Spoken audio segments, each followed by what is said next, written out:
Le recteur Philippe Lacombe arrive en février 2014 dans notre académie. Mars 2016, il quitte ses fonctions. Plus de 2 heures de discours et 6 intervenants pour marquer ce tournant pour le territoire. Dans la plupart des interventions, l'historique de l'enseignement supérieur en Guyane a été évoqué. Cet événement, c'est l'aboutissement d'un long processus. La première étape a été un combat politique mené sur plusieurs décennies.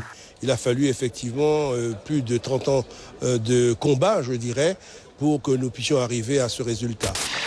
Dans ce palmarès réalisé par le journal Le Parisien sur 2300 établissements français, le lycée Lumina Sophie de Saint-Laurent tient le haut de l'affiche. Ce lycée, qui existe depuis 2003, se classe 3e des meilleurs lycées publics de France. C'est la valeur ajoutée du lycée qui est retenue dans ce classement, c'est-à-dire le fait d'accompagner le plus grand nombre d'élèves au bac. Pour le proviseur de ce lycée, la plus-value vient de l'équipe pédagogique qu'il juge engagée et volontaire. Voilà ce qui était prévu pour la rentrée de septembre 2016, l'ensemble de l'académie en éducation prioritaire renforcée.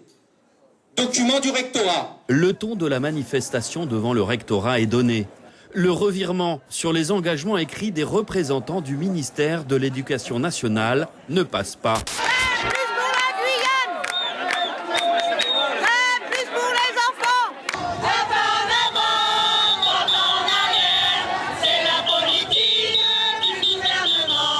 Des slogans bien choisis, des parents d'élèves, des enseignants, des personnels techniques et administratifs, mais aussi des élèves.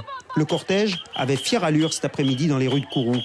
Voilà 3 jours que les collèges de la ville spatiale sont cadenassés par les parents d'élèves excédés suite à l'annonce de la révision à la baisse du nombre d'établissements devant passer en REP+.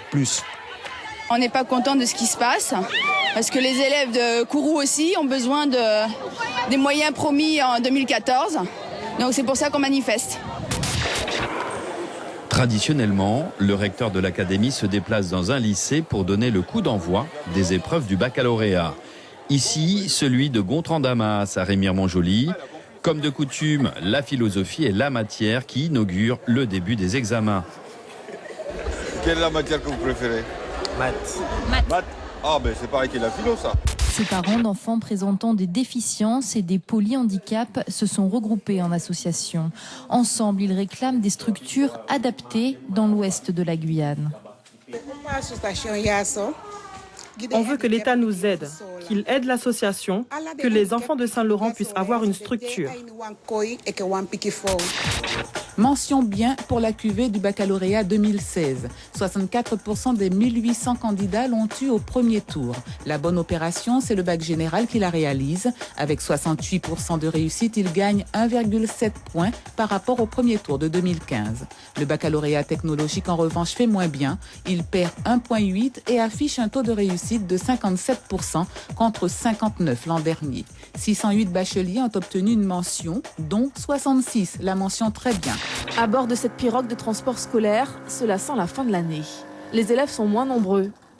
Ils arrivent au bourg de Camopi pour une dernière journée au collège un peu particulière. Certains d'entre eux seront récompensés, comme Sisla, élève en 4e. Je suis 2e de la classe et j'ai 12 ans. Toute la matinée, des prix ont été remis aux 3 élèves les plus méritants de chaque classe, de la maternelle au collège. À partir du 1er septembre, la plupart des collèges et écoles de Guyane vont intégrer le dispositif REP+, réseau d'éducation prioritaire renforcé. Seul le collège Auguste Dédé n'est pas concerné par cette mesure. Ce matin-là, 80 enfants font leur rentrée scolaire dans cette école, tout juste sortie de terre. 4 classes de double niveau accueillant les élèves du village âgés de 3 à 11 ans. Cette école, en plein cœur du village Prospérité, à quelques kilomètres de Saint-Laurent-du-Maroni, était très attendue. Le chef coutumier du village Prospérité l'a réclamé depuis des années. C'est ici, à la place du réfectoire, que sera construit l'internat d'excellence du collège Grand-Mandy-Fou. Un internat qui remplacera ce pensionnat de jeunes filles qui a tant défrayé la chronique en juin dernier. Les collégiennes l'avaient progressivement déserté pour des raisons encore inexpliquées, déclenchant la fronde des parents. Les 38 jeunes filles, presque toutes d'origine amérindienne, sont revenues. Des travaux ont été effectués, des solutions qui restent provisoires. Les parents d'élèves sont satisfaits. C'est une très très bonne chose, en tout cas pour la commune et pour nous aussi, même si même si les travaux n'ont pas encore commencé, mais c'est vraiment un combat qu'on a amené et puis qu'on a gagné finalement. Quand on s'inscrit en médecine, mieux vaut connaître le numerus clausus ou quota. Pour la Guyane, il n'est pas très élevé. Pour exemple, seuls 5 étudiants ayant choisi médecine générale pourront poursuivre leurs études. Ces derniers connaissent les conditions d'enseignement au campus Saint-Denis. On n'a pas trop de profs, on n'a pas de profs à qui poser des questions, c'est beaucoup de travail personnel. Ils sont originaires du Brésil, du Suriname, de Saint-Domingue, de Chine, d'Haïti ou du Guyana. Et ils ont eu le mérite d'apprendre le français en moins de 2 ans. Alors cet après-midi, ils n'étaient pas peu fiers d'obtenir le DELF, le diplôme d'études en langue française, une reconnaissance de leurs compétences linguistiques acquises tout au long de l'année.